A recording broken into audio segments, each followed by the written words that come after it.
Estas son las notas del conjunto Sol Nacientes de Quinoapucro, para que nunca se olvide.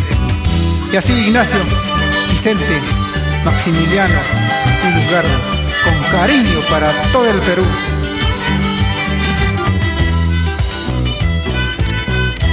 Segundo domingo del mes de mayo, fecha inolvidable de cada año, en que celebramos Día de las Madres con todo el cariño de todo el mundo.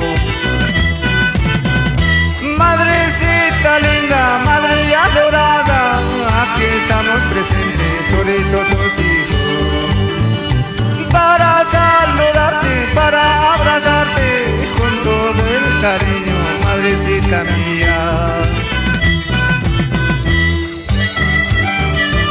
Con esta canción van mis saludos para Comercial Santa Ana, para el señor Guillermo Cueva Meléndez,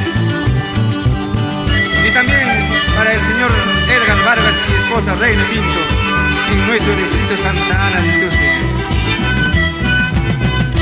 Los que tienen madre viva estamos felices, los que no lo tenemos estamos muy tristes. Por eso yo grito, yo lo grito, amando a mi linda. Cariño de una madre ya no se consigue, por más que tú lo buscas por todo el mundo.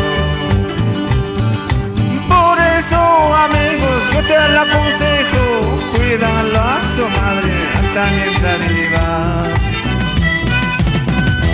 Ay, madrecita, madre querida, porque te has ido al cielo eterno. Llévame pronto junto a tu lado, para no llorar por tus cariños, para no sufrir por tus amores.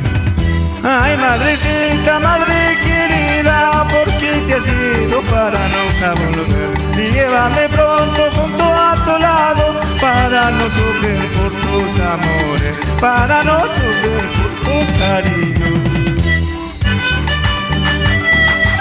En anexo un saludo fraternal para el señor Florentino Rojas Torres.